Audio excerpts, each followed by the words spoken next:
$1,000. Ready, 666.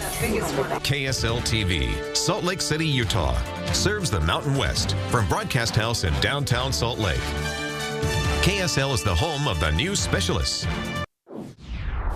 Doug Vermeeren is an internationally acclaimed movie producer, director, and author. He joins us now. He's got a project here. It's interesting because it's called The Gratitude Experiment. And it's all about talking about different ways we can improve relationships, friendships, the way we interact daily with people through gratitude. And it's something specific that can increase your health, help your health. Explain to us exactly what the premise behind this is. Well, it can increase, of course, even your finances, and we'll maybe talk about that too. The premise behind the gratitude experiment was simply this. You know, we see in our society a lot of talk about positive psychology and positive thinking, but the question is, can it be measured? Is it really scientific? Is there evidence that it can actually make a change in your life?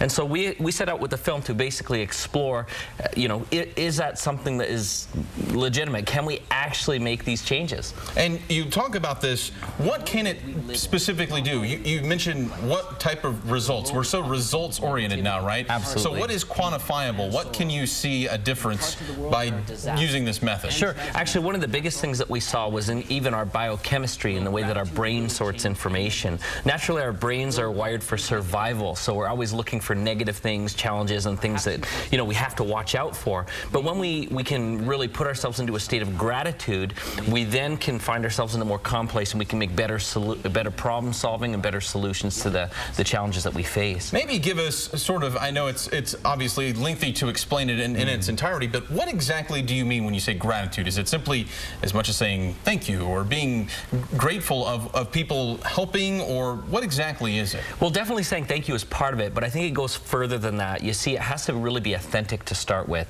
Saying thank you isn't really enough. In fact, I find it's more from a place of appreciation, and not necessarily appreciation for what we have, but really the situations that we're in. So gratitude, often we think of, you know, I'm grateful for my house or my car or my spouse or my money in my bank account, but it's really much more than that. It's actually finding gratitude even for things that aren't always perfect. Huh. It is fascinating. So what keeps most people from acting this way naturally? Because you would think just by our nature that people would want to show this sort of gratitude towards others. Well, probably the biggest enemy to gratitude is the feeling of self-entitlement. When we feel like we're, you know, supposed to have something or that it's owed to us, it's very difficult to find gratitude in that at all.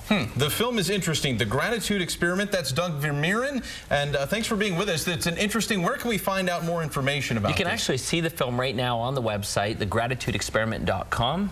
And there's also some other free goodies there that will teach you how to improve gratitude in your daily life. Perfect. Doug Vermeeren, thanks for being with us today. Thanks for having me.